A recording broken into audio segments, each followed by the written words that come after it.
자, 시사의 중심 정치와이드. 오늘은요, 뭐니 해도 국민의힘 전당대회 결과가 가장 큰 뉴스입니다. 바로 출발하겠습니다. 보시죠.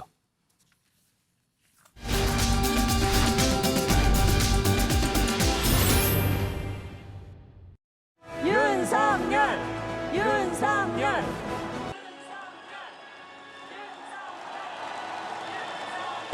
윤석열!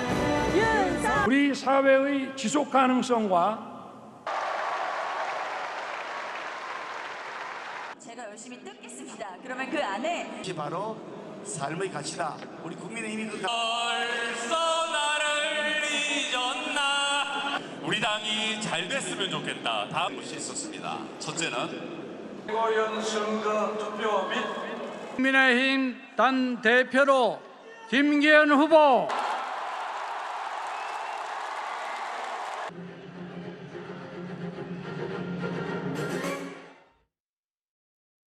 존경하는 당원 동지 여러분, 제 인생의 가장 떨리고 벅찬 시간입니다. 많은 선거를 치렀지만 이렇게 마음 졸이면서 결과를 기다리기는 처음입니다. 정말 감사드립니다. 일편당심 저 김기현 우리 당원 동지 여러분께 감사의 큰절 한번 올리겠습니다.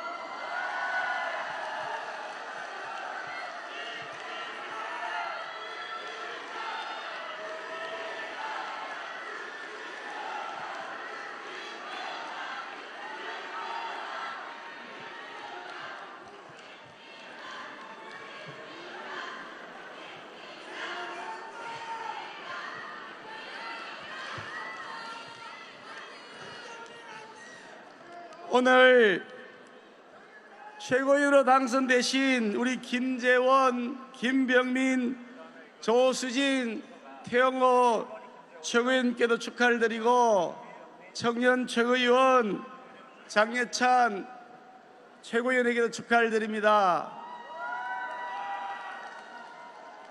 참으로 뜨거운 열정으로 경쟁을 펼쳐주셨지만 아쉽게도 뜻을 이루지 못한 정말 존경하는 우리 안철수 후보님, 또 우리 황교안 후보님, 또 전하람 후보님께도 멋진 레이스를 펼쳐주셔서 감사 말씀을 드립니다. 우리는 하나입니다. 아직도 대의원들, 당원들이 많이 남아서 여러 가지 얘기를 하는 것 같아요. 뭐 뒤에 배경을 보니까요, 많은 사람들이 뭐 아직도 보이는 모습이 있었습니다.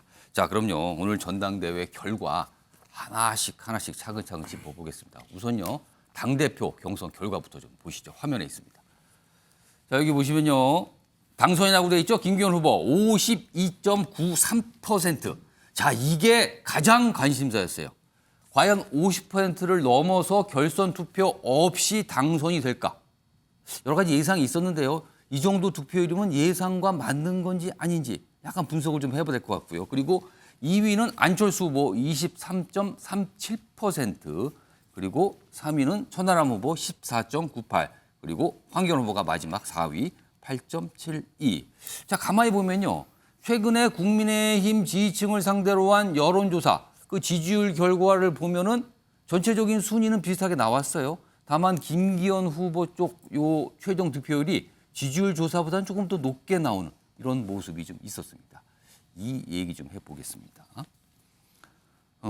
김연아 전 의원님, 사실 김기현 후보 부동산 의혹 굉장한 압박을 받았어요. 그리고 막판에 대통령실 행정관 관련 논란까지 겹쳤습니다. 그럼에도 불구하고 결선 투표 없이 당선이 됐거든요. 이건 어떤 의미, 어떤 배경이 좀 있을까요? 일단 이제 전자투표가 개시됐을 때는 예. 그 대통령실 행정관 얘기는 아직 본격적으로 거론되지는 않을 때였고요. 예. 일단 땅 투기와 관련돼서는 좀 많은 논란이 있었죠. 근데 저는 거기에서부터 이미 많은 득표를 했다 이렇게 생각을 합니다. 예. 그리고 이번에 이제 최종 투표율이 55%가 넘었는데요. 예.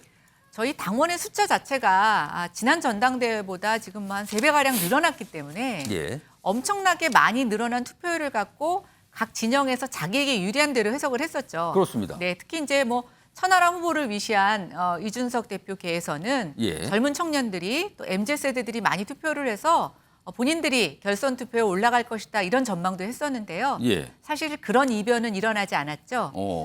저도 이제 지금 지역에서 당협위원장을 맡고 있고 또 오늘 저 킨텍스 현장에 있다가 왔는데 예. 저희가 투표 기간 동안에 무수히 많은 당원들한테 전화를 받았거든요. 근데 뭐였냐면 60세가 넘으신 분들이 예. ARS 투표하고 전자투표 방법을 문의하는 전화를 정말 제가 많이 받았습니다. 그거는 투표를 적극적으로 하겠다는 뜻입니까? 그러면은? 그렇죠. 예, 그러니까 과거에는 안 되면 그만뒀던 사람들이 예. 이번에는 굉장히 방법을 물어서까지 투표에 적극적으로 참여를 했고 예. 이번 높은 투표율은 젊은 세대들뿐만이 아니라 고령층에서도 굉장히 적극적으로 투표에 임했다는 것이고 고령층이 투표에 임했다는 것은 지금 당의 분란된 모습에 대한 윤석열 대통령의 힘 몰아주기 예. 또 집권 여당으로서 단결해야 된다라고 하는 당원들의 마음이 깊게 반영이 됐다라고 생각이 됩니다. 예. 그래서 뭐 저희도 초반에 많은 여론조사가 있었지만 워낙 김기현 후보와 안철수 후보 간의 지지율 격차가 많이 벌어지고 있어서 예. 큰 이변은 없을 거라고 했습니다만 그래도 당초 생각한 것보다는 김기현 후보가 높은 득표율을 얻은 것 같습니다. 그러면 결선 투표 없이 당선될 걸로 김연아 전 의원께서는 예상하셨어요? 지지율 격차가 벌어지면서 예. 안철수 후보하고 벌어지면서 저는 그렇게 될 가능성이 한 8할은 넘어가고 있다라고 생각을 하고 있었는데 그럼에도 불구하고 마지막에 굉장한 네거티브가 있었습니다. 예. 그래서 이 네거티브가 과연 그 마지막 8분 응선을 넘길 것인가 아니면 다시 밑으로 내려갈 것인가라는 우려가 있었는데 결국 네거티브가 마지막에 결정적인 역할을 하지는 못했던 것 같습니다. 자, 이번에는요. 제3자 입장에서 김영주 전 의원께서는요. 김기현 후보의 과반 이상 득표 당선 이 결과 이거 어떤 의미가 있다고 분석하십니까? 우선 뭐 어쨌든 집권 초반이라고 하는 게 가장 큰 것 같습니다. 여러 가지 많은 논란, 나경원 의원에 대한 예. 논란, 여러 대통령실의 개입의 논란, 선관위가 불공정했다 여러 가지 논란에도 불구하고 전체적인 어떤 국민의힘 당원들은 집권 초반에 윤석열 대통령 중심으로 꼴꼭 뭉쳐야 된다, 단결해야 된다라는 것이 가장 큰 측면이 있었고요. 그래서 예. 실제로 저는 이제 계속적으로 결선 투표 없다라는 얘기를 쭉 해왔었는데요. 예. 이제 그 이유는 실제로 보면은 3월 초 마지막에도 어떻게 보면은 김기현 후보가 30% 중반에 걸려 있었고 안철수 후보하고 한 10% 근접돼 있었지만 예. 결과적으로는 그 네 후보의 지지율에 합치니까 빈 공간이 한 20%가 됐습니다. 예. 그래서 이제 여론조사니까 그렇지만 본투표는 100% 다 투표를 하기 때문에 실제로 그 20%라고 하는 무응답층들이 거의 아무래도 대다수는 김기현 후보를 찍을 수 있다라는 거 하고 예. 저는 한 55% 정도 김기현 후보가 받을 거라고 생각했는데 한 3% 빠진 것은 그거보다는 좀 낮으셨네. 예상보다 낮게 나왔다고 보시는 3% 거네요. 빠진 것은 한교안 후보가 한 10% 이상이었는데 그중에 사표 심리 때문에 한 5% 득표하고 한 5%가 김기현 후보 쪽으로 갈 거다라고 예. 생각했는데 그것이 5% 차원이 아니고 8.72%라고 하는 아주 나름대로의 예. 소액이지만 견고한 지지가 있었기 때문에 거기서 한 제가 생각한 것보다 다른 3%, 즉 55%가 아닌 52.93%에 머문 그런 예. 측면이 있다 그렇게 보여집니다. 일단 두 분의 전직 의원께서 오늘 전당대회 결과에 대한 의미 그리고 배경이 무엇인가 이걸 좀 하나하나씩 짚어드렸거든요. 오늘요 앞서서 전해드렸지만 윤석열 대통령이 참석을 했습니다. 전당대회. 물론 결과를 발표하는 그 시간까지 있지는 않고요. 축사를 하고 퇴장을 했지만 여러 가지 또 반응들이 있었거든요. 우선요 오늘 윤석열 대통령이 축사 압축해서 준비했습니다. 들어보시죠. 사랑하는 국민의힘 당원 동지 여러분, 작년 이맘때 우리 모두가 힘을 합쳐서 부패 세력을 내몰고 정상적인 나라로 재건하겠다는 일념 하나로 서로 격려하며 뛰고 또 뛰었습니다. 언제나 든든한 힘이 돼 주신 우리 당원 동지 여러분께 다시 한번 깊이 감사드립니다. 우리 국민의 힘에게는 대한민국의 자랑스러운 성취를 이끌어온 저력이 있습니다. 우리 국민의힘 당내 선거에서는 승자도 패자도 없습니다. 우리 당 구성원 모두 첫째도 국민, 둘째도 국민, 셋째도 국민만을 생각하고 함께 전진해야 합니다.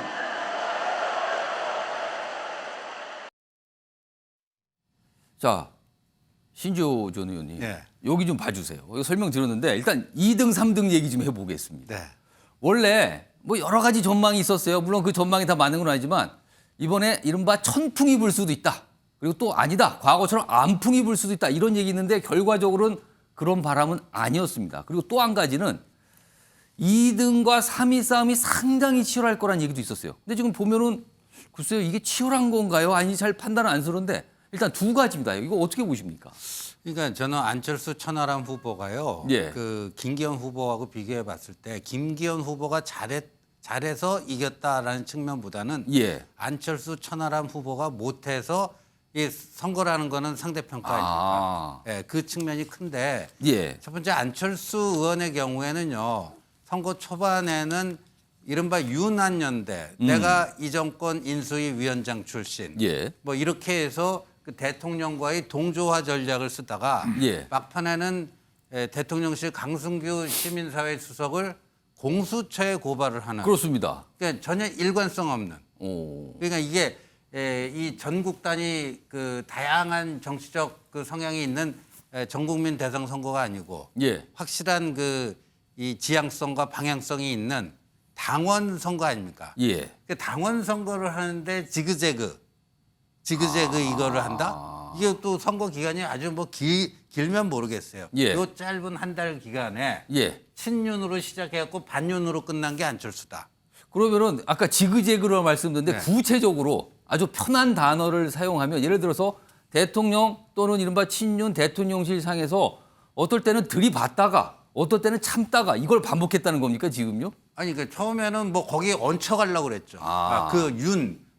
그 대통령 그 흐름에 예. 얹혀가려고 하다가 이제 거부당하면서 뭐 좀 이렇게 뭐 나름대로 인내의 시간을 가졌는지 예. 모르겠는데 나중에는 그냥 대놓고 때리잖아요. 그러니까 자기 스스로 스텝이 꼬여버린 거예요. 그럼 그러니까 일관성이 없는 측면 때문에 감점을 했다. 예, 그러니까 더군다나 당원 선거에서는요 일관성을 상실하게 되면요 이건 뭐 표가 올 수가 없습니다. 표가 붙었다 떨어졌다 예. 계속 그 표라는 건 축적이 돼야 되는데 예. 이쪽에서 들어오는 게 있으면 저쪽으로 나가버리고 그럼 그 되겠습니까? 그다음에 이제 천하람 후보의 경우에는 바람 불기에는요 이른바 이제 천하람 후보의 그 태생적 한계가 이준석의 아바타로 출마를 했다라는 게 태생적 한계 같아요. 그러니까 예. 본인이 뭐라고 얘기하던 예. 이준석이라고 하는 그 틀에 갇혀서 예. 그 벗어나기 힘든 게 있다. 그나마 다행인 것은 예. 그 김용태 최고위원, 허은하 최고위원이 얻은 것보다도 약 5% 정도 더 얻은 거는 있어요. 그런 거는 이제 개인기가 좀 발휘된 대목이라고 볼 수가 있는데 예. 태생적으로 근본적으로 이준석 아바타 이렇게 나가서는 안 되고요. 당원들의 절대 다수는 이준석에 대해서 저 사람은 보수 정당에 있지만 위장 우파고 가짜 보수다라는 게 절대 다수의 생각이다. 제가 뭐 지난 시간에도 말씀드렸던 것 같은데 그게 이제 표심으로 나타났다고 봅니다. 이번에 정기당 교수님께는요 안철수 후보 얘기 좀 집중해서 드리면 지금 신지호 전 의원님 분석은 안철수 후보가 아무튼 왔다 갔다 일관성이 없는 그런 모습 때문에 오히려 감점한 것 같다는 분석을 해주셨는데 안철수 후보 입장에서는 조금 억울한 측면도 있는 거 아닙니까 사실은요? 어떻게 판단하세요? 그거? 억울한 측면이 있죠. 이 윤석열 정권의 어떤 창출, 예. 창출의 1등 공신이라고 해도 과언이 아니고 단일화의 주역으로서 예. 얼마든지 본인의 어떤 역할과 본인의 어떤 그 입지를 예. 이번 전당대회를 통해서 보여줄 수 있었거든요. 예. 그리고 또 자신도 있었고 그럼에도 불구하고 앞서 신조원도 얘기하셨습니다만 국민의힘이라고 하는 어떤 보수 정당 속에서의 자리를 잡겠다라고 하는 보수 정치인의 이미지를 심는 데는 어느 정도 성공했는지는 모르겠습니다. 예. 마지막까지 어떤 완주하는 모습을 보였지 않습니까? 그렇죠. 그러나 앞서 얘기했던 것처럼 정체성의 혼란을 스스로 초래한 측면은 있다. 자, 이른바 본인이 친윤계 후보인지 비윤계 후보인지 또는 친윤계에 대한 어떤 그 비윤계 견제 심리를 예. 적절히 활용하면서 뭔가 선거 운동을 하려고 하는 것인지 예. 뭔가 명확한 선거 전략이라고 하는 측면에서 이게 흔들렸다. 보이지가 않았다. 예. 왜? 처음에는 윤한연대로 한번 돌파해 보려다가 안 이게 됐죠. 또 국정 운영의 방해꾼이라는 이른바 대통령실의 엄청난 예. 어떤 뭐랄까 반격이라 그럴까요? 뭐 적이라는 반격을 표현까지 받고 나왔어요. 거의 주저앉아 버렸단 말이에요. 예. 그러고 나서도 막판에 가서는 어떻게 됐습니까? 결국은 황교안 후보랑 같이 또 기자회견을 통해서 예. 뭔가 이번 전당대 결과를 사실상 받아들일 수 없을 정도의 어떤 결기를 가지고 또 비윤 표심을 자극했단 말이에요. 예. 결국은 선거 전략에 있어서의 혼선, 또 그다음에 그로 인한 정체성 혼란. 예. 그러다 보니까 결국은 본인의 어떤 정치적 쓰임새, 이른바 보수 정당에서의 중도성 확장이라고 하는 내년 총선 승리를 위해서는 안철수 후보와 같은 중도층의 영향력이 있는 사람이 당 대표가 되어야 한다라고 하는 효과적인 논리를 당원들에게 제시하지 못함으로 인해서 본인이 가지고 있는 여러 가지 특장점을 제대로 살려내지 못한 선거였다라고 볼 수 있겠습니다. 안철수 후보가 지금 무슨 생각을 할까요? 뭐가 좀 이렇게 반응이 좀 나왔으면 좋은데 아직 영상이 들어오는 게 없네요, 지금요. 혹시라도 중간에 들어오면은 시청자 여러분께 바로 전해드리도록 하겠습니다. 다음은 최고위원 경선 결과 좀 보겠습니다. 4명을 뽑거든요. 청년체육까지 하면 5명이죠. 여기 보시면 일단 1위부터 4위까지 있어요. 1위 김재원, 2위 김병민, 3위 조수진, 4위 태용, 그다음에 청년 최고위원은 장해찬 이렇게 돼 있습니다. 여기서요. 이거 일부러 좀 써놓었죠. 우리 제작진이. 김연아 전 의원님. 이준석계 전원 탈락. 그러니까 아까 당대표를 포함해서 이런 표현이 있었죠. 천하용인. 그러면 이게 약자로 보면 천하람 후보, 허은하 후보, 김용태 후보, 이기인 후보, 청년 최고의 출발 이기인 후보까지 천하용인 뭐 열심히 한다 이런 얘기인데 전원 탈락입니다. 왜 전원 탈락? 글쎄요.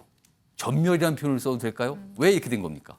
일단 아까 제가 말씀드린 것처럼 이번에 높은 투표율에는 고령층 또 우리 국민의힘에서의 전통 예. 지지계층이 굉장히 집결한 측면이 있었습니다. 그런 측면에서 보면 지금 천하용인이 받은 투표수를 봤을 때 평균 한 10% 정도라고 보여지는데요. 예. 천하용인 세력들이 가지고 있는 일명 고정표는 한 10% 내외였던 거죠. 아. 그리고 그게 전혀 확장을 하지 못하고 오히려 그 반대편에서 당원들의 투표율이 집결되는 효과가 있으면서 예. 저는 이제 그것이 상대적으로 이렇게 밀려나는 결과를 가져왔다고 생각이 되고 또 하나 이번에 최고위원 투표에서 좀 투표 결과에서 의미 있는 좀 것들이 또 다르게 있는 것 같아요. 예. 당초 여론조사에서 1등을 달리던 후보가 오. 사실은 1등을 하지 못했습니다. 아, 예. 지금 뭐 시청자 여러분께서 관심 있는 분은 아마 아실 거예요. 어떤 후보를 말씀하시는지. 그렇죠. 그러니까 여기에 1등을 했던 후보는 이제 한 분이 계신데 뭐 지금 당선되셨으니까 이제 조수진 후보가 당선은 1등을 됐지만. 네, 그때 예. 여론조사에서 1등을 했었고 예. 중간쯤 가다 보면은 이제 민영삼 후보가 1등을 하는 게 아니냐라는 민영삼 얘기가 후보. 있었습니다. 그런데 지금 의외로 1등을 하던 조수진 후보는 3위가 됐고 오. 김재원 후보가 지금 1위로 그렇습니다. 올라섰습니다. 굉장히 또 예상을 벗어난 후보가 바로 4위 후보인데요. 예.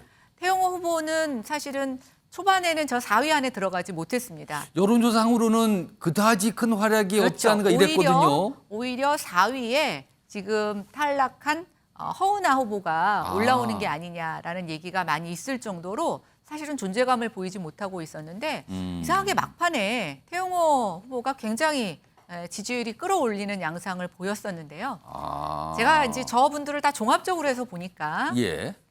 초기에 지지도가 높게 나왔던 후보들의 특징은 방송이나 또 유튜브에서 굉장히 인지도가 높았던 후보들이었습니다. 예, 그런데 결과론적으로 보니까 거기에다가 플러스 알파가 더 있었던 후보가 결국 최종적으로 우승을 했는데 예. 그런 플러스 알파가 뭐냐? 아. 바닥을 다지는 민심. 그 부분에 있어서 제가 마지막에 예. 최용호 후보가 각 지역의 당협위원장들한테 1대1로 전화를 하시더라고요. 아, 열심히 한 거네요. 네, 그리고 오. 전화가 연결이 안 되면 문자로 예. 굉장히 강하게 호소를 하셨어요. 예. 그리고 연결이 안 되면 또 전화하고 또 전화하고 또 역시 김재원 후보도 그런 측면이 많이 있었는데요.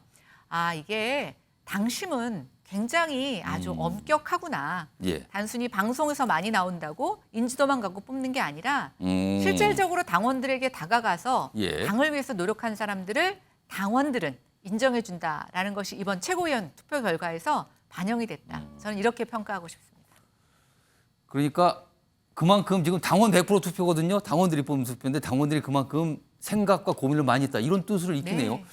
저 김영주 전 의원님은요. 요거 다시 한번 좀 봐주실까요? 여기 지금 1위부터 4위 그리고 청년총회까지 5명이 뽑혔어요. 근데 아까 잠깐 언급하셨는데 아까 유호정 기자가 현장 소개할 때 최고위원 당선자를 좀 틀리게 얘기했어요. 네. 아까 민영삼 후보 얘기했는데 민영삼 후보 아니었고 사실 그 자리에 김병민 후보가 들어갔거든요. 네. 그러니까 민영삼 후보가 탈락을 했어요. 네. 민영삼 후보는 사실 유튜버인데 보수 유튜버로 꼽히시는 분이었고요. 네. 그동안 지지율상으로 꽤 괜찮게 나와서 4위 안에 들지 않을까 예상이 있었거든요. 근데 이번에 탈락했습니다. 네. 이거는 무슨 의미일까요?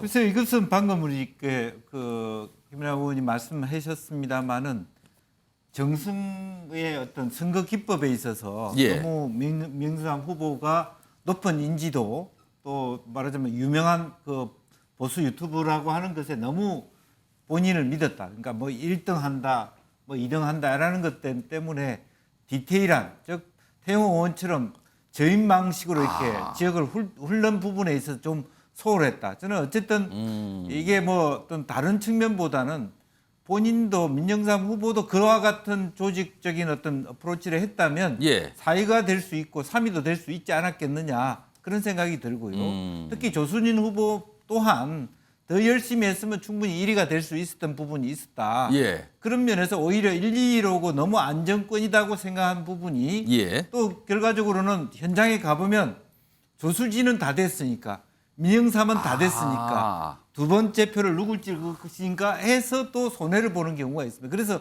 우리가 꺼진 불도 다시 보자 이런 것들이 진짜 선거판에는 있습니다. 예. 그러니까 민영삼은 될 것 같아. 그다음에 누구를 살려야 되나 이렇게 가버렸다라는 예. 부분에 대해서 너무 이제 선거 기법상의 문제지 이분이 사실은 최고위원의 자격이 없다거나 예. 무슨 뭐 후순위거나 그런 의미는 저는 아니다. 의미가 있다고 보다는 예. 정말 태용 의원처럼 하나하나를 이렇게 모아가는 그런 정성들이 상대적으로 부족했지 않았느냐 저는 그렇게 봅니다. 그러니까 뭔가 당원들을 향한 호소, 읍소 이런 거에 차이가 좀 있지 않나 이런 말씀 들리는데요. 지난주에 조수진 의원이 정치와이드 출연하셨거든요. 그리고 방송 끝난 뒤에 저에게 여러 가지 설명 좀 했는데 본인이 굉장히 걱정된다 그랬어요. 왜냐하면 이 최고위원 선거는 1인 2표거든요. 근데 본인이 지지율상으로 괜찮게 나온다고 방심하면 절대 안 된다. 막 이런 걱정을 했었습니다. 그렇지만 다행히 뭐 본인이 굉장히 걱정했지만 등수에는 올라갔습니다만 예상보다 낮은 결과가 아니야. 이것도 여러 가지 분석이 좀 있을 것 같아요. 지금요 상황에서는. 자, 이런 가운데요. 오늘 윤석열 대통령 아까 축사 방금 전에 소개 드렸는데 윤석열 대통령이 전당대회 입장 그리고 퇴장하는 그 와중에 음악들이 배경음악이 이른바 백그라운드 뮤직이 나왔는데요. 글쎄요. 어떤 의도가 있을까요? 아니면 우연히 그냥 듣기 좋은 걸 선택했을까요?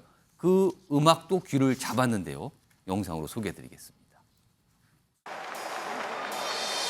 네, 대의원 여러분 모두 일어나셔서 힘찬 해서 들어오고 계시니까요. 뒤돌아서 마주해 주시면 고맙겠습니다.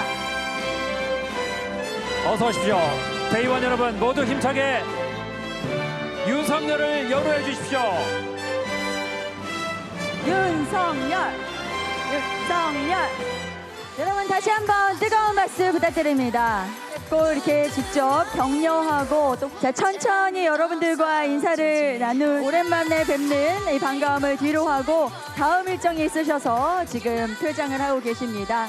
천천히 인사를 나누시고 나가시고 계시는데요. 신조호 전 의원님. 네. 입장곡 퇴장곡이에요. 네. 근데 특히 입장곡 이게 레미제라블 네. 민중의 소리 네. 어떻게 보면은 뭐랄까요 뭔가 혁명의 노래 막 이런 거거든요. 네. 이 노래 입장곡 퇴장곡 어떻게 들으셨습니까 이거? 그러니까 뭐 경향신문이 뭐 이거 기사를 빨리 썼네요. 그래서 예. 어떻게 보수정당 더군다나 보수정당 출신 대통령이 입장하는데 분노한 민중의 노래 뭐 이렇게 해갖고 그리고 또 뭐 이준석 전 대표가 이걸 뭐 본인 SNS에 올렸나 봐요. 저 노래를 전당대회에 틀도록 한 사람은 당 윤리에 가야 된다. 또 그냥 어울리지 않은. 이준석 전 대표가 또 바로 반응을 보였죠. 네, 그걸 또 경향신문이 또 친절하게 인용을 해줬어요. 예. 그래서 이제 기사를 보면서 이 경향신문도 그렇고 이준석도 그렇고 하나는 알고 둘을 모르는구나. 오. 이 국민의힘에 대해서 예. 아까 우리 자료 한번 나왔을 때 대통령이 축사를 하면서요. 이제 부패한 세력을 몰아내는데 그 부패 세력과의 싸움을 우리가 피하면 안 됩니다. 단호하게 해 나갑시다. 그다음에 대통령이 지금 일관되게 얘기하는 게 뭡니까? 지금 이권 카르텔 타파해야 된다. 청년들, 미래 세대를 위해서 노동개혁, 이 민노총 중심의 최근에 뭐 건폭이라고 하는, 그러니까 물론 거기에는 뭐 노조뿐만 아니라 이제 자본가 측에도 그 잘못된 부패 세력이 있으면 그 똑같이 적용되는 것이고, 예. 이 대한민국이 곳곳에 이권 카르텔에 의해서 점령당하고 있고 그들로 인해서 새로운 기회가 줄어들고 있는 이 현실, 예. 그것을 이 윤석열 대통령을 타파해 보겠다 그런 겁니다. 그러면 지금 뭐 노동 현장에서 그 건폭들의 그 횡포에 대해서 분노하는 청년들의 그 마음, 그럼 저 노래하고 뭐 얼마나 결이 다릅니까? 그러니까 경향신문도 그렇고 예. 이준석도 그렇고 하나만 알고 이렇게 뭘 좀 하는데 예. 조금 더 국민의힘에 대한 좀 이해를 하는 게 좋을 것 같습니다. 그러니까 신지호 전 의원님 말씀은 다 이유가 있는데 뭐 이런 말씀 좀 하신 거예요 지금요. 오늘 하여튼 노래들이 많았어요. 오늘 생새. 근데 귀를 잡는 노래 입장곡, 퇴장곡 그렇게 좀 오늘 소개가 좀 됐습니다. 자, 오늘 전체적으로 전당대회 결과, 전당대회 분위기 좀 전해드렸고요. 다음 주제는요. 각 후보별로 조목조목 한 명씩 분석을 좀 해보겠습니다. 보시죠. 해주길 바랍니다. 더 사퇴 요구 안 해도 될 정도로 잘 해주리라고 기대하고 또 그렇게 되기를 바랍니다. 이번에 경선 결과에 대해서 승복을 하신다는 입장으로 이해됩니까? 뭐 제가 이제 그 당 대표가 새로 선출됐으니까 그 자체를 또 인정해야 되죠. 예. 여러분, 우리 국민의힘에 있어서는 안 될 의혹들로 대통령실이 지금 사실상 무대에서도 요구하고 있는데 수사 말고 혹시 다른 조치 요구하실 건 없는지 따지는 수사 외에도 징계 등 여러 가지 절차가 있죠. 그래서 이런 부분에 대해서 엄중하게 책임을 물어야 된다. 그런 생각입니다. 그냥 가볍게 넘어가서는 안 될 일이라고 생각을 합니다. 유기현 후보가 당선이 된다면 그 부분에 있어서 승복을 하시고 당대표 사퇴를 요구하실 건지. 그 수사 결과가 나오는 것을 보고 그때 판단하겠습니다. 자, 정기람 교수님께 지금 사실 전당대회 막판에 나왔던 게 대통령실 행정관 단톡방 논란. 여기에 대해서 행정관이 특정 후보 홍보를 부탁했다는 논란. 이거였어요. 그거를 안철수 후보, 황교안 후보가 굉장히 강하게 몰아치고 사퇴 요구까지 한 상황이었거든요. 자, 전당대회 끝났습니다. 이 논란, 이거 수습이 어떻게 좀 잘 될까요? 안철수 후보 지금 고발까지 한 상태입니다. 일단은 그 막판까지 용산 개입 논란으로 사실은 전당대회가 얼룩진 측면이 있습니다. 그러니까 오늘 뭐 과반 그 투표를 했기 때문에 예. 결선 투표까지 가지 않고 소위 윤석열 대통령이 염두에 뒀던 친윤 지도부가 완성됐다는 측면에서는 한편에서는 뭐 일정한 부분적인 전당대회를 통한 예. 안정적인 여당을 구축했다는 측면에서는 뭐 나름대로 의미를 부여할 수 있겠습니다. 예. 그럼에도 불구하고 전당대회 초기부터 윤심 논란으로 시작해서 마지막 대통령실 선거 개입 논란까지 처음부터 끝까지 이번 전당대회는 대통령실 주변을 맴도는 선거였다라는 비판을 면키 어렵다고 봅니다. 예. 자, 그런 면에서 이번에 마지막에 논란이 됐던 소위 시민사회 수석실의 관계자들이 전면에 나서서 특정 후보, 김기현 후보 선거운동을 한 부분은 공무원의 정치적 중립을 명백히 위반한 겁니다. 이 문제에 대해서 지금 저는 대통령실이 보여주고 있는 태도가 대단히 미온적입니다. 예. 별일 아니다. 내부적으로 그냥 어느 정도 덮고 넘어가겠다는 생각인 것 같은데 예. 저는 이 후보들의 어떤 그 고발이라든지 또는 어떤 진상 요구라든지 이런 것 이전에 대통령실이 먼저 나서서 예. 진상조사를 통해서 실체적 진실을 규명하겠다. 그리고 명백하게 해명해 줌으로 해서 예. 김기현 지도부 출범 이후에 국민의힘 지도부가 뭔가 당내 소통과 화합을 통해서 갈 수 있도록 그 근거를 만들어주는 것이 예. 필요하지. 예. 이것을 어제 일인데 뭐 이제 와서 다시 이것을 꺼내는 것은 당에 전혀 도움이 되지 않는다. 그럼 만약에 라는 식의 대통령실에서 별다른 입장 표명이나 설명이 없다면 어떻게 되는 겁니까? 저는 없다면 궁극적으로 이번 전당대회 결과 자체를 예. 저는 황교안 후보나 안철수 후보가 소위 경선 불복이라든지 이렇게까지 나아가기는 저는 어려울 걸로 보여집니다. 예. 그러나 그 상처는 안으로 곪게 되어 있습니다. 그런 의미에서 진정한 의미의 어떤 혼연일체의 지도부를 가져가겠다는 생각이 있다면 예. 저는 대통령실이 보다 더 적극적으로 이 사태를 규명하는 것이 해명하는 것이 아니라 예. 진실을 규명해서 밝혀내는 것이 그나마 저는 의미 있는 조치일 걸로 보여집니다. 자, 이번에는 김연아 전 의원님 안철수 후보 얘기 좀 해보죠. 지금 안철수 후보 방금 정기랑 교수께서 말씀하셨지만 선거 막판에 그 대통령실 행정관 관련된 문제를 강하게 반발하면서 그 문제에 승복 얘기까지 꺼냈어요. 수사상을 봐서 승복 여부 판단하겠다는 얘기까지 꺼냈거든요. 그게 굉장히 강경한 입장이거든요. 자, 그리고 오늘 결과는 23% 정도의 득표를 기록을 했습니다. 안철수 후보의 앞으로 정치적 운명은 어떻게 되는 겁니까? 보통 저희가 이제 안철수 후보를 갖고 철수를 많이 한다 해서 예. 이제 이름으로 좀 뭐 빗대서 얘기도 하고 또 일부는 처음 등장했을 때 지지율이 가장 상한가고 점점 떨어진다 해서 뒷심이 없다고 하죠. 예. 근데 저는 요번에 이 네거티브전에서 왜 이렇게 뒷심이 강하실까 조금 의구심이 있었습니다. 근데 이제 이렇게 생각을 했었어요. 만약에 결선 투표를 염두에 둔 홍 예. 대표와의 연대를 위한 거다라고 생각을 했었습니다. 근데 지금 투표 결과를 보면 예. 사실은 결선 투표로 갈 수 있는 상황이 아니었다는 거죠. 특히 이제 3일 투표를 했으니까 예. 마지막 날 하루인데 마지막 날 하루나 투표율 정도가 한 3% 정도 늘어났습니다. 그럼 3% 갖고는 어떠한 일도 할 수 없었는데 예. 도대체 이 선대 캠프에 전략을 짜는 사람들은 무슨 생각으로 이 마지막 날 하루에 예. 뒤집을 수 있다고 생각했던가. 저는 완전히 전략 미스라고 생각을 하고 있고요.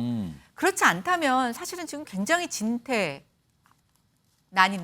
예. 아니 이거 어떻게 수습하시겠습니까? 그러니까 수습이, 그러니까 제가 말씀드린 건 운명이잖아요. 네. 그러면 당장 내년에 총선이 온단 말이에요. 그리고 안철수 후보도 지역구를 갖고 있는 국회의원이잖아요. 이거 어떻게 되는 겁니까, 그러면? 참 저도 제가 제 3자에서 봤을 때도 난감하니 본인도 굉장히 난감하실 거라고 생각하는데 예. 보통 이제 우리가 선거를 나갈 때는 이기기 위한 전략도 쓰지만 지지 않는 전략도 필요합니다. 그 얘기는 뭐냐면 만약에 내가 지더라도 승패 결과에서는 지는 거지만 정치적으로는 이기는 선거를 해야 되는 거거든요. 예. 근데 지금 안철수 후보는 실전 득표에서도 지고 정치적으로도 얻는 것보다는 잃는 게 많은 사실 지는 두 개 다 양쪽에서 다 지는 선거를 했다라고 예. 보고 있습니다. 모르겠습니다. 어떤 아주 묘한이 계셔서 예. 이 난을 잘 극복하실 수 있을지는 모르겠지만 예. 굉장히 전략 미스였고 타이밍도 굉장히 부적절했다 이런 생각이 듭니다. 사실 전당대회 결과에 대한 안철수 후보의 어떤 반응, 입장 이게 굉장히 궁금한데 아직 들어오는 게 없어요, 지금요. 황교안 후보는 입장을 짧게 밝혔는데 아직 안철수 후보는 없습니다. 혹시라도 글쎄요. 언론에서 아직 포착을 못한 걸까요? 아니면 안철수 후보가 고민을 하고 있는 걸까요? 아직은 모르겠습니다만 아직은 전해오는 건 없는 상황입니다. 자, 이번에는요. 신지호 전 의원님께 황교안 후보 얘기 좀 해보죠. 아까 득표 결과는 10%가 좀 안 됐어요. 자, 황교안 후보 정치적으로 재기를 한 겁니까? 그리고 앞으로 정치적 행로는 어떻게 될 것 같습니까? 재기에 성공했다고 보기는 힘들 것 같습니다. 예, 그래도 한때 자유한국당 시절에 당 대표로서 지난번 총선을 이끈 그런 중심적인 인물이고 박근혜 정부 때 이제 법무부 장관과 국무총리, 대통령 직무대행까지 했던 인물인데 예. 한 자릿수 지지율이라는 거는 뭐 사실 뭐 재기에 성공했다 이렇게 볼 수가 없는데 황교안 후보 역시도 어찌 보면 이제 네 사람의 후보 중에서 이념적 스펙트럼으로 보면 가장 오른쪽에 위치해 있다고 다들 그렇게 평가를 하는데 제일 그 김기현 후보 그 울산 땅 문제를 네거티브에 가장 선도적으로 또 가장 열심히 하는 그리고 나중에는 또 이제 그 대통령실 무슨 선거 행정관 관련 문제. 이거 가지고 이제 안철수 후보랑 뭐 긴급 회동도 하고 연대를 할 수도 있는 것 같은 또 뭐 이런 또 분위기도 연출하고 그런 점에서 선거 전략이 황교안 대표 역시 일관적이지 않았다. 그리고 선거 기간 중에 또 전광훈 목사를 또 뭐 고소를 했어요. 근데 정광훈 목사 측 그 반응이 그러더라고요. 선거에서 이길 생각이 전혀 없나 보다. 선거 끝나고 고소하더라도 얼마든지 할 텐데 예. 선거 기간 중에 하면은 그래도 정광훈 목사를 통해서 입당한 사람들도 꽤 있고 그럴 텐데 이게 뭐 덧셈 정치를 하려는 건지 뺄셈 정치를 하려는 건지 뭐 헷갈린다. 예. 뭐 그런 얘기 등등해서 황교안 후보는 조금 향후 정치적 입지가 쉽지는 않아 보이고요. 아까 한 가지만 제가 좀 팩트 예. 체크하고 가면요. 대통령실 그 행정관이 예. 그렇게 한 게 설령 사실이라 할지라도요. 예. 그게 사실이라 할지라도 그건 공직선거법 위반은 아닙니다. 법률 위반은 아닙니다. 이게 많은 분들이 좀 헷갈리는데 예. 공직 후보자를 선출하기 위한 당내 경선에서 그랬다면은 그게 공직선거법 위반이 됩니다. 예. 당 대표는 공직이 아니에요. 아. 당 대표, 당 법에, 최고위원, 공직선거법에 규정된 그렇죠. 공직이 아니다. 국회의원 후보자, 대통령 후보자, 예. 시도지사 후보자를 선출하는 공직 후보자를 선출하는 당내 경선에서 만약에 그랬다면 공무원의 정치적 중립을 어긴 법률적 위반 행위가 예. 되는데 이거는 거기에 해당되지 않는다 하는 말씀 분명히 드립니다. 그러면 공무원 복무 규정 뭐 이런 건 혹시 위반 아닙니까? 그런 규정 자체는 정당법 위반은 될 수가 있어요. 정당법에 문제가 될 수가 있습니까? 그것도 뭐 아닌 걸로 좀 파악을 했습니다. 좀 이게 법조인 간에 약간 얘기들이 왔다 갔다 하고 있어요. 그거는 이제 공직선거법이냐 아니냐. 김기현 후보는 또 강하게 부인했죠. 그거 아니라고. 알겠습니다. 이거는 사실 뒤끝이 남아 있어요. 지금 이 부분이 뒤끝으로 남아 있습니다. 이게 아까도 제가 방송 이 예고 발언에서 예고 멘트에서 소개드렸지만 김기현 당대표 체제에서 해결할 당면과자 바로 이게 떠올랐거든요. 이걸 어떻게 수습할까 이 문제입니다. 자, 이런 가운데요. 천하람 후보는 전당대회 끝난 뒤에 반응이 좀 나왔거든요. 그 영상 하나 따로 준비했습니다. 들어보겠습니다. 원래 우리 김기현 당대표 지금 당선인께서 굉장히 온건하고 중도 확장성 있는 분입니다. 근데 한 목소리만 강요하기보다는 다양한 목소리가 정말 공존할 수 있는 그런 국민의힘 만들어 주셔가지고 날로 확장해 나가고 더 많은 국민들의 지지를 받아가지고 특히 이번에 수도권, 충청권, 호남권에서도 압승을 할 수 있는 그런 정당으로 만들어 가주시길 바라고 저도 열심히 돕겠습니다. 김영주 전 의원님, 네. 당부 뭔가 그러면서 본인도 열심히 돕겠다 그랬어요. 네. 본인은 사실은 굉장히 야심찬 도전을 한 거예요. 근데 3위를 기록했죠.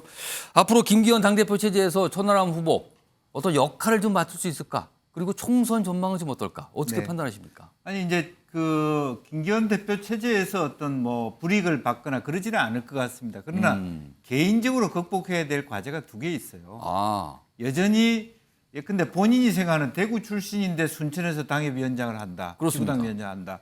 그건 사실 어떻게 보면 지역주의를 극복하기 위한 과거 노무현 대통령과 같은 어프로치인데 현실적으로는 굉장히 어렵죠. 호남에서 진출하는 건 당이 원하는 것이지만 총선이라고 하는 결과적으로는 당선돼서 돌아와야 되는데 과연 그럴 수 있는가라고 하는 부분. 그러니까 그래서 대구 출신 순천을 갔다는 건 꿈이 그만큼 크다라고 하는 건데 생각만큼 그 꿈을 이루기 위해서는 재선 3선 할 수 있는 기본적인 그라운드로 가야 되는데 솔직하게 지역구를 수도권으로 옮겨야 되는 과정이 저는 있다고 봐요. 계속 지면서 어떻게 그런 뭐 노무현 대통령처럼 그렇게 호남에서 몇 번 계속 지면서 당에 입지를 만들어서 대통령이 된다. 그 호남에서 당선은 보통 일이 아니라는 거죠. 그거는요. 네, 그런 부분이고요. 두 번째는 어쨌든 저는 레이스 자체는 아주 천하람 후보는 그 손해 보지 않는 레이스, 자기 14.98%라고 하는 것은 선전했다고 보는데요. 초기에 더 올라갈 수 있는 부분을 스스로 이제 하지 못했던 이유가 저는 딱 하나를 봤습니다. 이준석 전 대표가 피곤해서 바빠서 방송을 못 가는데 천하람 후보가 대신 나갔다. 가장 결정적인 실수를 한 겁니다. 이준석의 말하자면 어찌 보면 뭐 무슨 두 번째 사람에 불과하다. 사실은 천하람 후보가 바쁜 일을 이준석 전 대표가 커버해 주는 게 맞죠. 뭐가 순서가 바뀌었다는 거네요, 지금. 그래서 용어나 이런 것이 싱크로율이 너무 높아서 스스로가 그걸 극복 못했다. 그렇기 때문에 중반 이후로는 잠겼다. 역동성을 발휘하지 못하고 그냥 고사됐다. 그래서 앞으로 남아있는 과제는 어차피 본인이 큰 꿈을 꾸고 대구에서 예. 진천을 갈 바에야는 이준석을 버리지 않으면 안 된다. 저는 그 과제가 남아 있다고 봅니다. 그러니까 천하람 후보 얘기를 하면 꼭 따라오는 얘기가 이준석 전 대표의 그림자. 뭐 다른 표현은 이준석 전 대표의 영향권. 뭐 이런 표현이 나와였고. 자, 그럼요. 지금 이준석 전 대표 사실은 천하용인 되게 굉장히 야심차게 홍보를 하면서 활동을 했는데 이게 불발이 돼 버렸거든요. 자, 이와 관련해서요. 이준석 전 대표와 관련해서요. 박지원 전 국정원장이요. 뭐 언론 인터뷰 통해서 여러 가지 얘기하는데 관련 얘기를 한 게 있습니다. 들어보시죠. 제가 볼 때는 다 승복할 거예요. 그 결과에 승복하고 나가겠지만은 윤핵관들에 의거해서 당이 지배되기 때문에 이제 곧 총선 체제로 들어갈 것 아니에요. 그렇죠. 공천이 시작되면은 윤핵관, 윤석열 대통령이 검찰 간부들을 많이 국회로 보내기 위해서 간섭을 받았을 때 내부의 칼질이 시작된다고 하면은 과연 국민의힘이 견디겠어요? 그래서 저는 이준석, 유승민 등 이러한 분들이 반드시 내년 초에 보수 신당이 탄생한다. 저는 그렇게 짐작하고 있습니다. 예측하고 있습니다. 예. 신지호 전 의원님. 그러니까 이준석 전 대표가 당을 나간다는 전망이에요. 이거 어떻게 판단하십니까? 그러니까 저 박지원 전 원장 같은 경우는 이제 객관적인 팩트를 가지고 전망하시는 게 아니라 그렇게 되기를 희망한다. 아, 본인 희망을 말하는 거다. 본인 이거 그렇게 그랬으면 좋겠다. 됐으면 좋겠다. 하는 그 간절한 염원을 담아가지고. 간절한 염원이에요. 희망도 아니고. 그래갖고 정치평론에 그 외피를 씌워서 저렇게 이제 말씀을 하시는 것 같은데. 저는 이제 이준석 전 대표의 앞으로의 그거는요. 이제 방송에서 어떻게 이제 이준석 전 대표를 취급해 주는가에 따라 달렸다. 저는 요번에 뭐 깜짝 놀랐어요. KBS가 그 공영방송인데 KBS 라디오에 그 출연하는 거를 아침에 늦잠 자갖고 펑크를 낸 거 아닙니까? 일반적인 출연자의 경우에는요. 그렇게 펑크 하면요. 뭐 출연 정지당하고 최소한 뭐 2달 동안 못 나온다든가 그런 그 페널티가 약간 따르는데. 주의가 있죠. 주의 조치가. 그런데 오늘은 피곤해갖고 못 나오셨으니까 며칠 후에 다시 나와 주십시오 하고 그걸 또 재출연을 시키는 거 보면서 야, 이게 뭐지? 어떻게 방송가에서 이런 일이 있을 수 있나? 근데 이제 KBS라는 곳이 지금 아무래도 이제 뭐 MBC보다는 좀 덜하다 했지만 이른바 그 민노총 언론노조 그쪽에서 많이 이제 좀 그 영향력을 행사하고 있다 보니까 주로 보면요. 그리고 제가 막판에 아주 재밌는 걸 발견했는데 손혜원 전 의원이 이 전당대회 투표 있기 전전날인가 본인의 페이스북에 오늘 아침 라디오는 우리 팀이 다 나옵니다. 근데 우리 팀이 누군가 했더니 이준석, 천하람, 뭐 김용태, 뭐 허은하 그래요. 그러니까 뭐 어디 KBS는 뭐 누가 나오고 MBC는 누가 나오고 YTN은 또 누가 나오고 CBS는 다 우리 팀이 나온다고 그러더라고요. 그러니까 이런 정체성을 가지고 과연 그 뭐 국민의힘 내에서는 점점 뭐 저는 입지가 줄어들 수밖에 없다라고 보고요. 근데 이제 바깥에서 그 이준석을 또 계속해서 무슨 저 뭐 용도가 있다고 생각하면 계속 띄워주려고 할 텐데 요번에 다 보지 않았습니까? 저렇게 박지원 전 원장까지도 나서서 이렇게 밀어줬는데도 전멸했다. 이게 도대체 뭔가? 신지호 전 의원님께서 이거 출연 얘기를 하시면서 내심 말씀하시는데 가만히 보니까 부러우신 것 같기도 하고요. 저렇게까지 펑크냈는데도 뭐 자꾸 모시려고 한다. 약간 이 말씀을 해주신 것 같아요. 자, 이런 거 같은데요. 방금 자막으로 나왔거든요. 이준석 전 대표의 반응이 있어요. 오늘 전당대회에 대해서 그거 다시 한번 좀 불러오겠습니다. 자, 이준석 전 대표가 이렇게 반응이 나왔어요. 당원에 감사하다. 더 나은 내일 위에 정진하겠다. 일단 감사하다. 그리고 본인 정진하겠다. 목적은 더 나은 내일을 위해. 여기서 내일은 글쎄요. 당의 내일일 수도 있고요. 본인의 내일일 수도 있을 것 같기도 합니다. 뭐 또 속보가 들어온 대로 전해드리도록 하겠습니다. 자, 오늘 국민의힘 전당대회 그리고 이 전당대회에 나섰던 후보들에 관한 얘기 하나씩 분석해 드렸습니다. 다음 주제로 넘어갈 텐데요. 다음 주제는요. 민주당 야권과 관련이 좀 있습니다. 보시죠.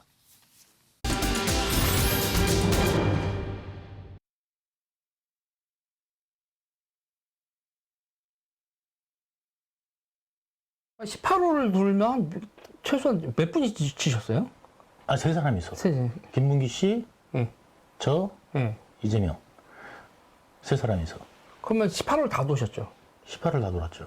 그러면 몇 시간, 한 5시간 쉬셨겠네. 한 4-5시간 걸리죠. 4시간 반, 5시간 정도. 옆에서 왔다 갔다 재팬니스 허벅지 다 꼬집고 있으세요. 기절했어요, 정말. 세 분 다. 세 감다. 그래가지고 아무튼 재밌게 아주 그 화기애애하게 쳤던 기억이 있습니다. 혹시 이재명 대표가 이거 보고 계시면 기억나시죠? 이거를 기억 못 하실까요? 일부에서는 그 산하 직원이고 뭐 해외 출장도 같이 갔는데 어떻게 모를 수 있냐 그러지만 제가 뭐 그 실제로 하위 직원이라서 기억이 안 나고요. 재직 때는 몰랐고요. 도지사가 돼서 재판 받을 때 이 사람의 존재를 알게 됐고 전화도 꽤 많이 했고. 오전에 재판에서 보여진 것처럼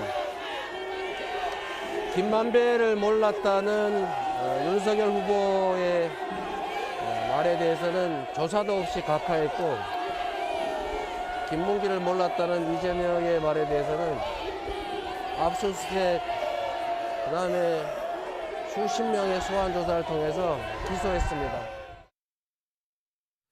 자, 이재명 대표와 그리고 이재명 대표의 정치적인 미래 또는 운명과 관련된 재판이 지금 진행 중입니다. 선거법 관련된 재판이 진행 중이거든요. 굉장히 중요하다는 얘기 분석이 나오고 있는데 이와 관련해서 유동규 씨가 일방적인 진술이긴 합니다. 일단 주장이니까. 그렇지만 상당히 구체적인 내용을 유튜브를 통해서 저렇게 얘기를 한 거거든요.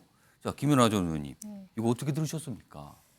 저는 이제 이재명 대표가 김문기 전 본부장을 계속 모른다라고 할 때 두 가지 표정을 좀 읽었습니다. 하나는 정말 모르는 사람처럼 아주 모른 척 하시더라고요.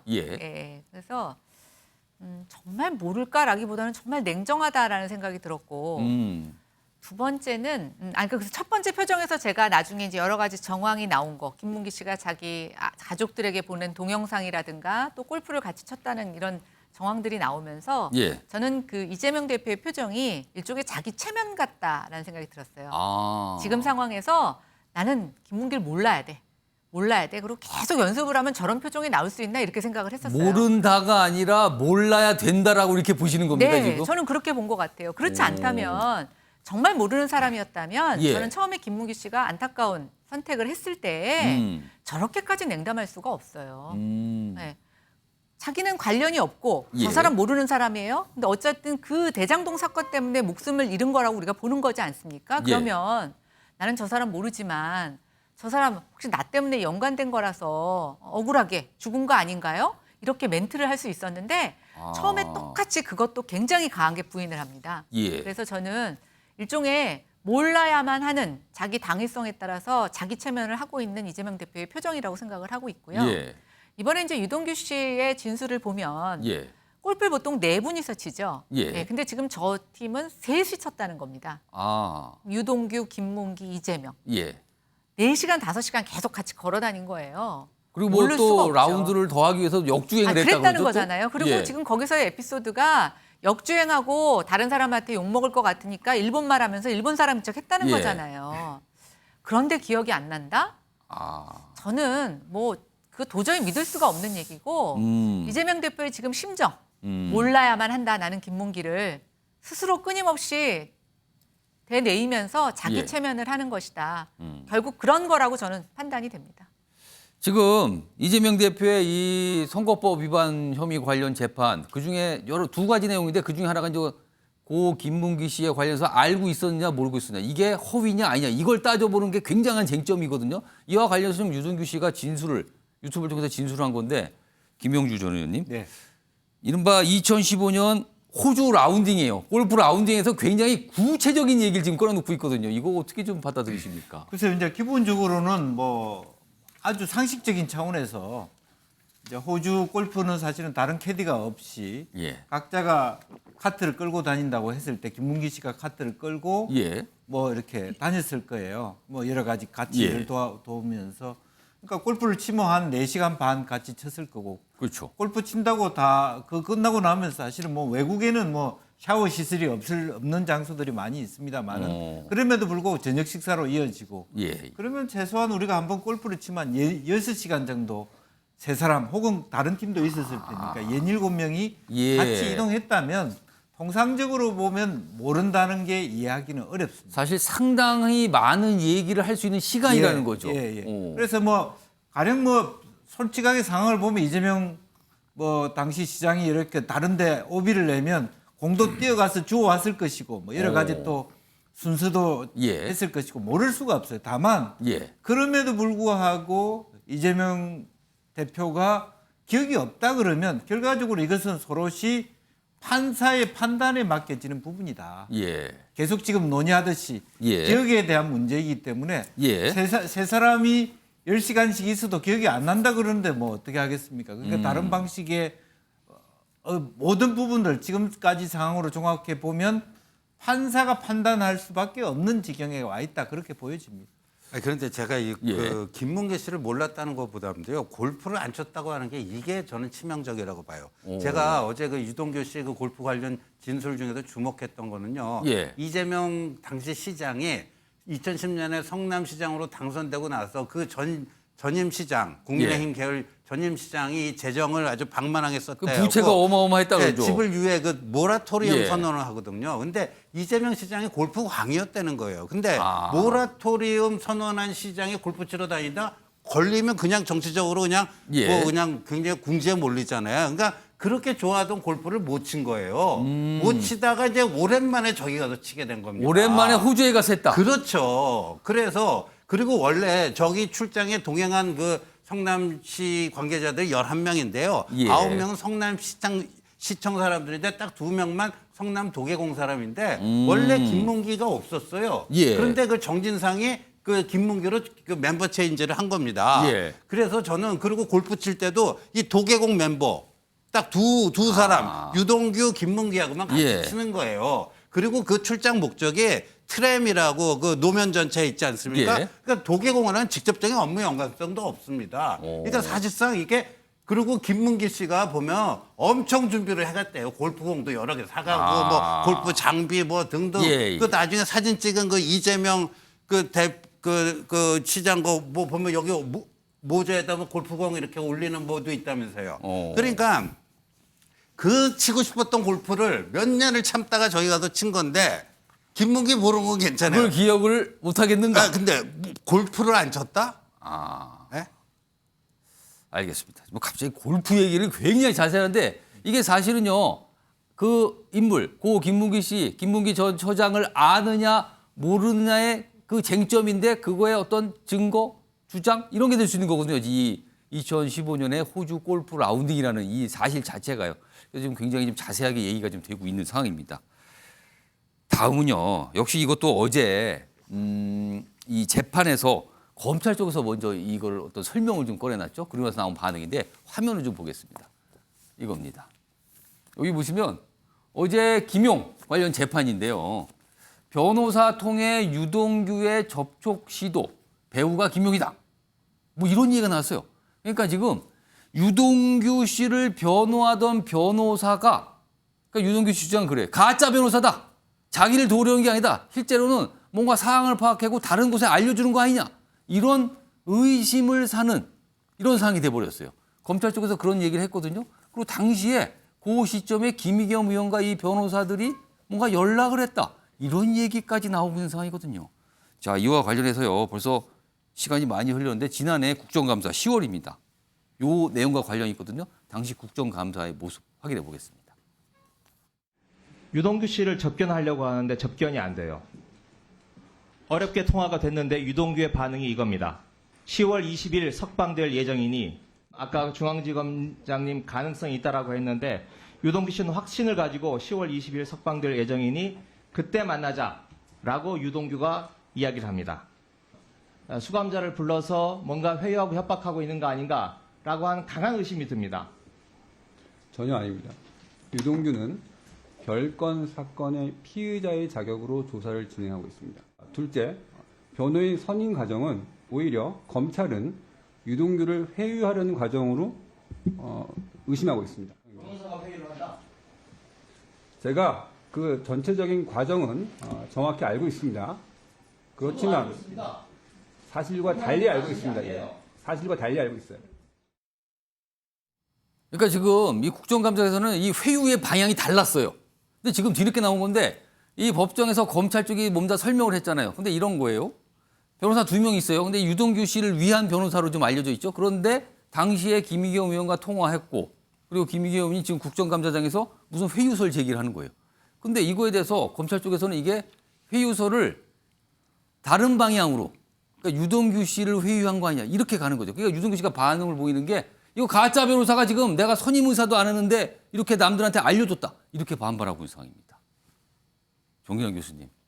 이거 좀 뭐가 복잡해지는데 이거 무슨 상황으로 이해하고 계십니까? 지금? 복잡할 거 없을 것 같아요. 왜 검찰이 이런 그 유동규 회유설 이런 얘기들을 저는 하는지 좀 이해하기 힘든 게 검찰이 이제 재판에 들어갔지 않습니까? 예. 그러면 법리와 증거에 입각해서 저는 재판을 진행하면 될 일이라고 보여집니다. 예. 자, 그런데 김용 부원장 사건 재판에서 나타나고 있습니다만 지금 결정적인 스모킹건이 제시되지 않고 있어요. 예. 그런 속에서 뭐 가짜 변호사 우는 이것은 검찰이 여론 재판으로 이것을 어느 정도 끌고 가려고 하는 그런 의도에서 이런 얘기들을 지금 내놓고 있는 것 아니냐 이런 생각을 지울 수가 없고요. 또 김의겸 의원 입장에서는 예. 당의 대변인을 맡고 있습니다. 그리고 당의 소위 이른바 법조인들을 중심으로 해서 법률구조위원회가 한 20-30명이 어떻게 보면 활동을 하고 있는데 이분들이 대부분 지금 유동규, 김용, 정진상 등등의 사람들을 변호하고 있는 사람들이에요. 예. 그래서 당 차원에서는 돌아가는 상황을 좀 긴밀하게 대응하기 위해서는 수시로 연락하고 또 정보를 교환할 수밖에 없는 상황이었습니다. 예. 자, 그럼에도 불구하고 이걸 유동규라고 하는 한 사람, 소위 말 그대로 지금 다른 사람들은 다 구속되어 있는데 예. 불구속된 상태에서 원 없이 뭐 대하 드라마를 찍고 있잖아요. 유튜브를 통해서. 예. 유동규 씨 진술에만 의존해서 검찰이 여론 어떤 재판 형식으로 예. 몰고 가려는 하나의 의도라는 측면에서 저는 대단히 바람스럽지 못하다는 생각을 갖게 됩니다.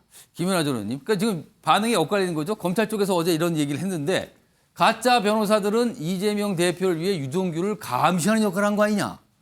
반면에 여기 김용전 부원장 측에서는요. 유동규는 이미 자백한 상황이라서 무슨 염탐이고 뭐고 없다 그런 걸 할 수 있는 상황은 아니다. 이렇게 또 반박을 하고 있습니다. 이거 어떻게 이해하십니까?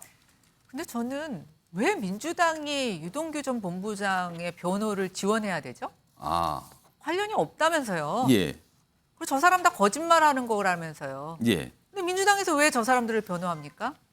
저는 그 부분에서 먼저 민주당이 얘기를 해야 된다라고 생각해요. 예. 그런데 이럴 수는 있다고 생각해요. 유동규 씨한테 처음에 뭐 쓰레기라도 먹고 병원에 입원하라고 해서 정진상 씨가 지도를 했잖아요.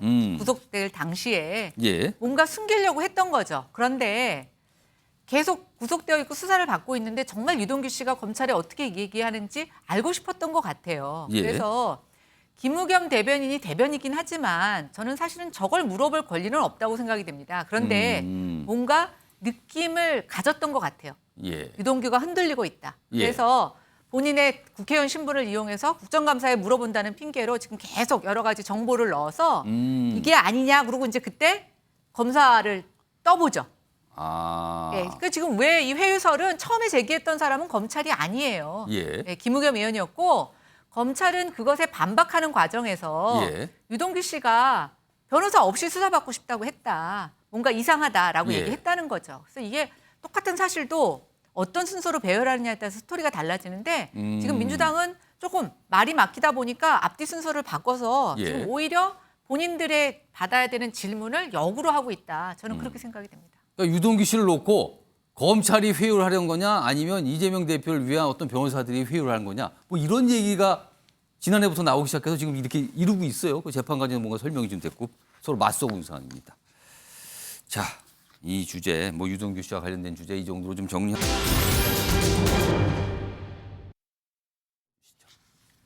자, 민주당 의원들 여기 제목이 이렇죠. 이게 웬 떡 이렇게 돼서 웬 떡. 근데 일단 떡이 왔는데 그 떡과 함께 메모지가 있었어요. 뭔가 메시지가 담긴 종이가 있었는데 이렇게 써 있습니다. 민주당원들은 이재명 단일 대우로 이기는 민주당을 원한다. 여기 보면 뭐 특정 어떤 게시판 이용자 일동. 근데 여기는 이재명 대표를 지지하는 분들이 많이 활동하는 게시판으로 알려져 있죠. 오늘 민주당 국회의원 전원 의원실에 이게 배달이 됐답니다. 떡 사진 좀 볼 수 있을까요? 이런 게 같답니다. 이런 게. 이렇게 포장이 됐고요. 이렇게 또 글도 좀 써 있었습니다. 이걸 배달했대요. 그리고 여기 당연히요. 169명이잖아요. 그중에는 이른바 비명계 의원들도. 그리고 사실은요. 이 떡을 보면서 사실은 이 이재명 지지자들 사이에서 비명계 의원들까지 줘야 되냐 뭐 이런 약간 불만의 반응도 있었다 그래요. 자, 이 얘기 좀 해보죠. 김영주 전 의원님. 네. 이 떡, 이거 뭔가 내용을 수습한다. 이제 공격보다 뭔가 좀 달래기 뭐 이런 겁니까? 이거 어떻게 해석하신 거야? 이 떡의 의미. 그러니까 좀 이제 뭐 너무 지나치게 의미 부여는 떡을 뭐 맛있게 먹으면 되는 것이고요. 뭐 예. 그것이 무슨 어떤 그 상반된 어떤 뉘앙스를 갖고 있다고 그렇게 생각하기는 어려울 것 같습니다. 여기 인증삭도 나오네요, 지금. 맛있게 먹었다. 이렇게 떡을 돌리는 과거에는 뭐 이사를 가거나 이렇게 새로 분위기를 바꿀 때 그렇죠.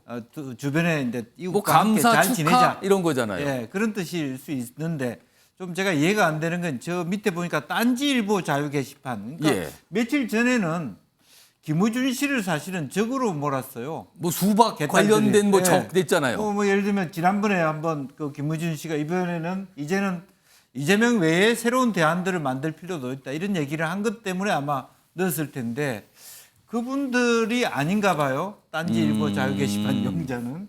그래서 그런 어떤 새로운 일신의 부분 또 이재명 대표가 조금 자제해야 되겠다. 그리고 연일 뭐 우리 유인태 전 수석을 비롯해서 너무 지나치다. 또 실제적으로 제가 느끼기에도 민주당 의원들이 가장 뜨악하는 게 문재인 대통령조차도 그게 적에 들어가 있다. 처단해야 된다. 이른바 수박 실적에 올라가 있었어요. 예, 거기에. 그러면 사실 이건 아무리 강성 지지라도 예컨대 김대중, 노무현, 문재인 이런 우리 당이 배출한 대통령조차도 적으로 처단한다는 것은 과하다.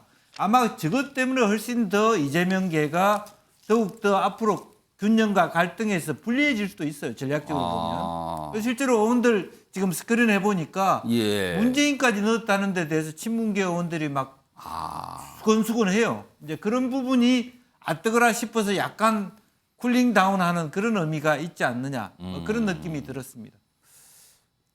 그러니까 이재명 대표 지지자들이 물론 하나의 모습은 아니겠죠. 근데 최근에 보면 굉장히 다양한 모습이 나와요. 공격을 하기도 하고 달래기는 이건 달래는 모습이 떡은 분명히. 글쎄요.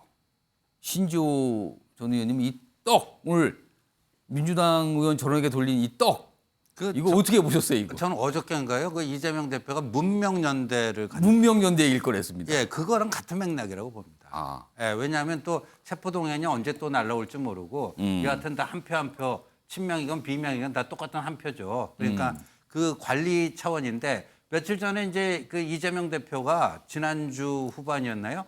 개딸들한테 좀 자제해달라고 그랬는데 개딸들은 안 한 것 하지 않고 그렇습니다. 대표가 안 하면 우리라도 한다 하고 그냥 갔어요. 그냥 그 이낙연 전 대표 영구 제명 운동 숫자가 뭐 이재명 대표가 자제 호소를 했음에도 불구하고 그 전하고 7만 명이 넘어갔습니다. 예, 똑같이 뭐 계속 늘어나더라고. 그러니까 이재명 대표 말도 안 듣는 개딸이다. 근데 이재명 대표가 문명연대를 강조한 이유는 뭐겠습니까?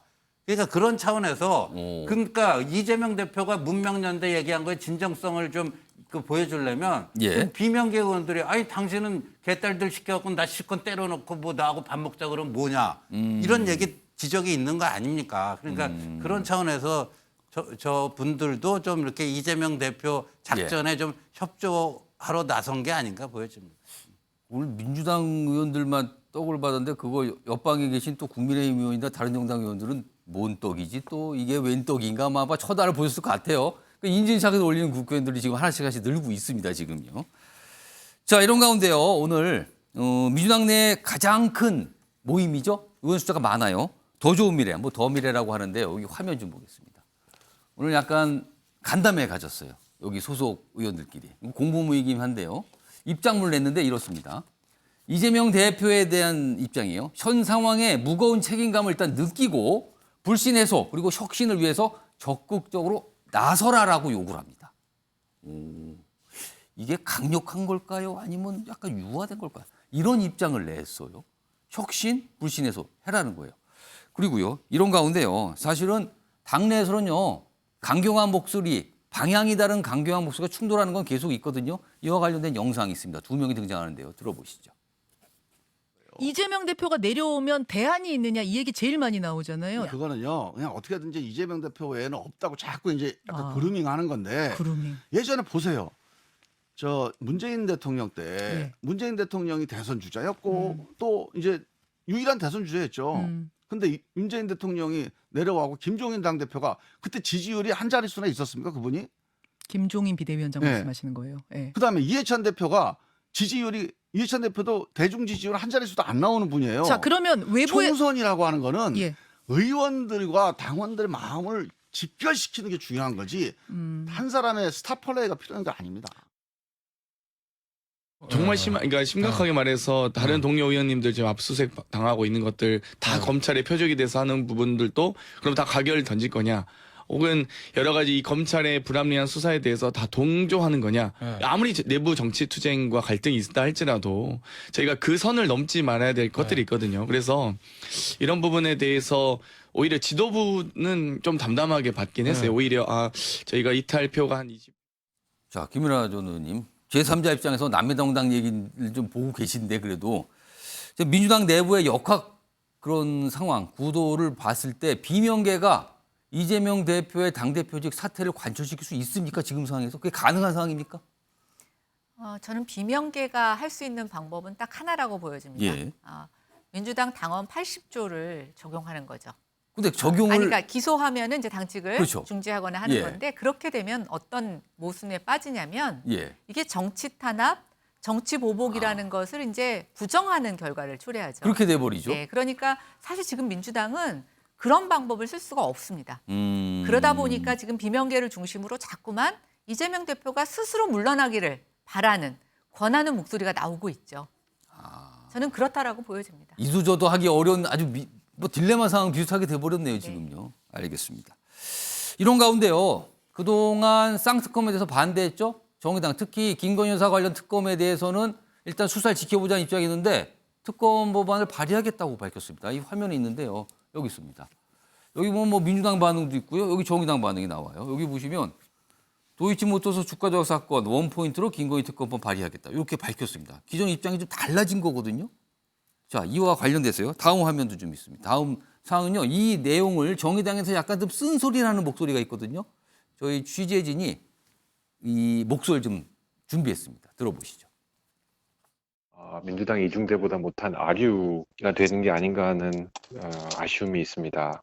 모르죠. 두 당 간에 어떤 정치적인 거래가 있었는지. 김건희 여사 특검법은 뭐 정쟁의 수단이라는 생각을 그칠 수 없고요. 네. 대장동 특검법은 저는 원칙적으로는 찬성하지만 이재명 대표의 방탄용으로 쓰일 수 있는 위험 때문에 특검을 찬성할 수 없다고 주장했었습니다. 지금의 쌍특검이 진정성을 인정받기 위해서는 이재명 대표가 스스로 당대표를 내려놓고